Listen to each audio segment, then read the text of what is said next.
বিএনপির স্থায়ী কমিটির সদস্য আমির খসরু মাহমুদ চৌধুরী মন্তব্য করেছেন, কেউ কিছু জানে না এমন অনেকেই মিটিং হচ্ছে বিভিন্ন জায়গায়, আর কূটনীতিকরা কার বাসায় বৈঠক করবে সেটা নিয়ে বিএনপি চিন্তা করে না।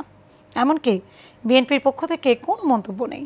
তিনি আরও বলেন, জুলাই সনদ বাস্তবায়নে ঐক্যমতের বাইরে যাওয়ার সুযোগ নেই। অমীমাংসিত বিষয়গুলোর সমাধান হবে সংসদে। বিস্তারিত রকিব মানিকের রিপোর্টে। সকালে রাজধানীর গুলশানে বিএনপির চেয়ারপারসনের রাজনৈতিক কার্যালয়ে ঢাকায় নবনিযুক্ত জার্মানির রাষ্ট্রদূত ডক্টর রুডিগার লোটেজের সঙ্গে বৈঠক করেন বিএনপি নেতারা।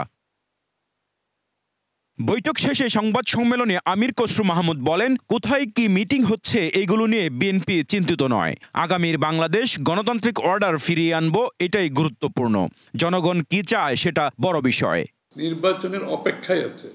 প্রত্যেকের যত কথা আলাপ আলোচনা হচ্ছে, এটা শেষ কথা হচ্ছে যত তাড়াতাড়ি নির্বাচন হয়ে বাংলাদেশে একটি নির্বাচিত সরকার আসবে, যেখানে তারা short term, mid term, long term সিদ্ধান্তগুলো নিতে পারবে।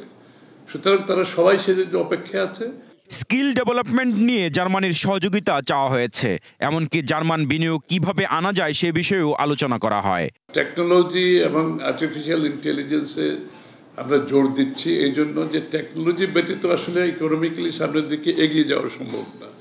এই ক্ষেত্রে জার্মানির সাথে আমাদের কোঅপারেশন অত্যন্ত গুরুত্বপূর্ণ। বৈঠকে বিএনপি মহাসচিব মির্জা ফখরুল ইসলাম আলমগীর, ডক্টর আব্দুল মঈন খান সহ অনেকেই উপস্থিত ছিলেন। Thank you. Rakib Manik, Asian Television, Dhaka.